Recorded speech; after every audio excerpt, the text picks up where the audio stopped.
This is Derek with my product review of OpenArt AI. It's basically an image generation app that you can use to, uh, you know, write prompts and generate images out of that prompt in just about any style that you can kind of think of. Um, I think it could be a pretty useful application for content creators, influencers, or anyone that just wants to mess around with it and see what this AI is capable of. It's got a pretty simple, easy to navigate interface, I think. The features are fairly well self explanatory. Create an image, edit an image. You can upload and edit a pre existing image, train models. So you can actually upload a few. This is only, I didn't get to mess around with this because it's behind a paywall. And I haven't paid for a subscription yet, though I might in the future. But you can upload images and train a model to kind of get an idea of what you're looking for. The real-time drawing, you can actually kind of sketch a little bit with your mouse, and it'll kind of, and then you have a, let me open it up, and then you have a prompt here with it, like this one cityscape, and then you sketch over here. I can't do it myself because I ran out of credits. Free users can only draw 50 times. Unfortunately, I didn't realize that as I was messing around with it, or I would have saved some for this demonstration. But as you sketch here, an image will show up over here, adhering to the prompt that you put in. This is kind of a pre-generated prompt that they already had in here when you go to that page. But that was pretty neat. I definitely want to see what that's capable of. But I think the general feature that most people would probably use would be, and this is what I played around with, was the create image um, feature, which I still have plenty of trial credits left. You start with 50, and then you can get 100 more if you join their Discord channel, or unlimited, of course, if you buy the subscription. It created some pretty interesting images. Let's see, looking down here at Bruce Lee, I was trying to make a modern day Bruce Lee as like an MMA fighter. And for some reason, it kept putting two Bruce Lees.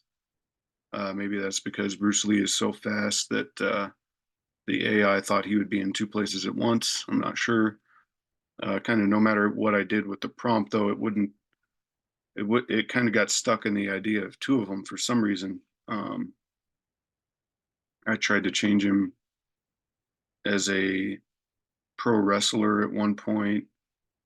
That didn't, and it kind of kept generating the same things.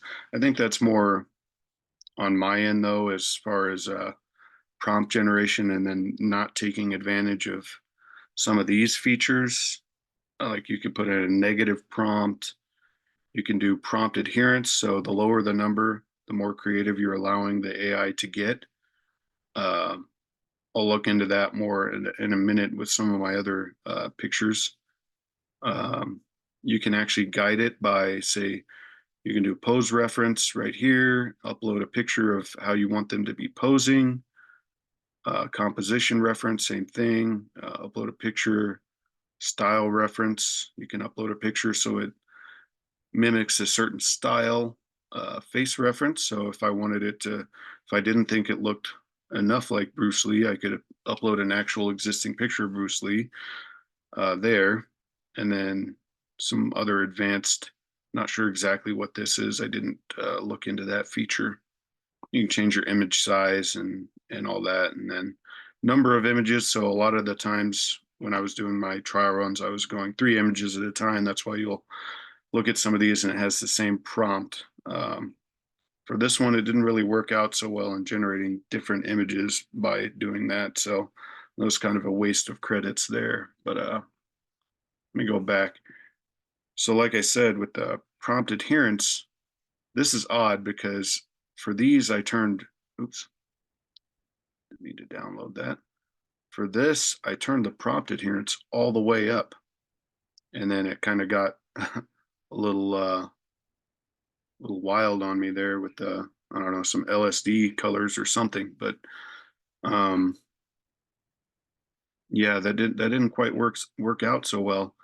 And then these were with the prompt adherence down low, or down at the regular. I think 7 is what it's typically at. I mean, this dog kind of has two tails, but yeah, I mean, it kind of got off the rails a little bit there with some of the prompts I was giving it. But if you say take a look at go to Discover, you can see what other people are have worked on, and it creates some pretty interesting things. You can click on it and see what prompts. I saw this guy working on this same picture earlier, trying to make it do different stuff. But it does a pretty good job, I think, of responding to. I mean, this is a very basic prompt, and they must have used a pre-rendered style or something. Yeah, kind of looks like it with that post games there. Um, but overall, this I'm interested in playing around with this some more. Somebody's messing with some yeah, image of Germany in World War One. If Hitler didn't win the elections, huh? Looks pretty similar to when he did. But anyway,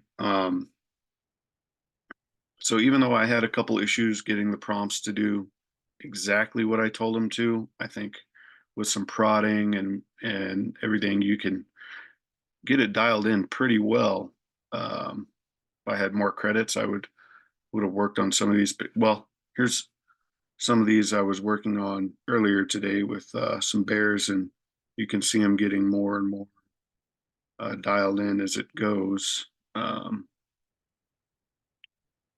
getting more and more realistic. And I used some of their. You can actually use some of their suggested prompts, like enhanced prompt, and it'll populate some words for you there to make it more realistic. Here, I just asked it a simple, "Hey, make a Bob Ross painting," and it threw Bob Ross himself in there for good measure. And then and that's about it, though. I mean, another thing I guess you should be concerned about is privacy. The privacy policy says it stores your creations for up to 2 weeks before it's automatically deleted, and then everything is private by default unless you choose to share it. Um, and then I don't have the privacy policy open, but I remember it mentioning in there that you have pretty much free creative license for the most part of your original creations. I'm sure there's some restrictions if you're using, probably copyrighted work to generate images in the first place. You want to be careful there with how you use that stuff. Um, but that's it really. This is a pretty interesting platform, and I look forward to playing with it some more. And I recommend it for anybody else to look at too. Thanks for watching.